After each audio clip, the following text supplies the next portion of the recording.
বিশ্বনবী বলেন আমি করি নাই।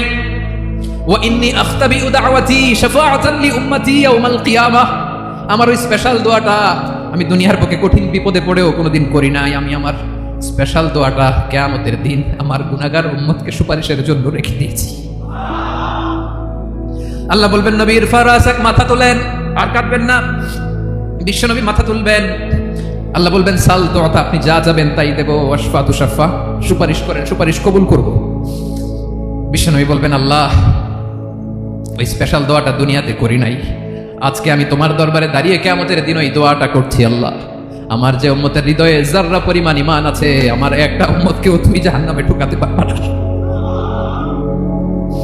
বিশ্বনবী পাগলের মতো একবার হাউজে কাউসারে যাবেন, একবার সিরাতে যাবেন, একবার পুলসিরাতের দিকে, একবার হাউজে কাউসারের দিকে পাগলের মতো দৌড়াতে থাকবেন। তার কোনো গুনাহগার উম্মত যাতে জাহান্নামে ঢুকে না যায়, সেদিন কেউ সুপারিশ করতে পারবে না বিশ্বনবী ছাড়া। বিশ্বনবী বলেন আনা সাইয়্যিদুন নাসি ইয়াউমাল কিয়ামা, আমি কিয়ামতের দিন সর্বশ্রেষ্ঠ হব, মানুষের মধ্যে সর্বশ্রেষ্ঠ সেরা আমি বিশ্বনবী। আলহামদুলিল্লাহ বলেন। বিশ্বনবী বলেন সেদিনটা বড্ড ভয়ঙ্কর, সেদিন কেউ কারো কোনো উপকারে আসবে না, বন্ধু বন্ধুর কাজে আসবে না, স্ত্রী স্বামীর উপকারে আসবে না, স্বামী স্ত্রীর উপকারে আসবে না, পীর সাহেব মুরিদরে বাঁচাতে পারবে না, মুরিদ পীর সাহেবরে বাঁচাতে পারবে না, নেতা কর্মীর পরিচয় দিবে না, কর্মী নেতার পরিচয় দিবে না, ভাই বোনকে চিনবে না, বোন ভাইকে চিনবে না, বাবা তার সন্তানকে চিনবে না, মেয়েকে দেখে মা দৌড়ে দৌড়ে পালাবে। বড্ড ভয়ঙ্কর দিন। বিষ্ণু বলবেন জমিনটা এখনকার মতো থাকবে না, পুরো জমিনটা সমান হয়ে যাবে, ফ্ল্যাট। এখন তো গোল, তখন ফ্ল্যাট।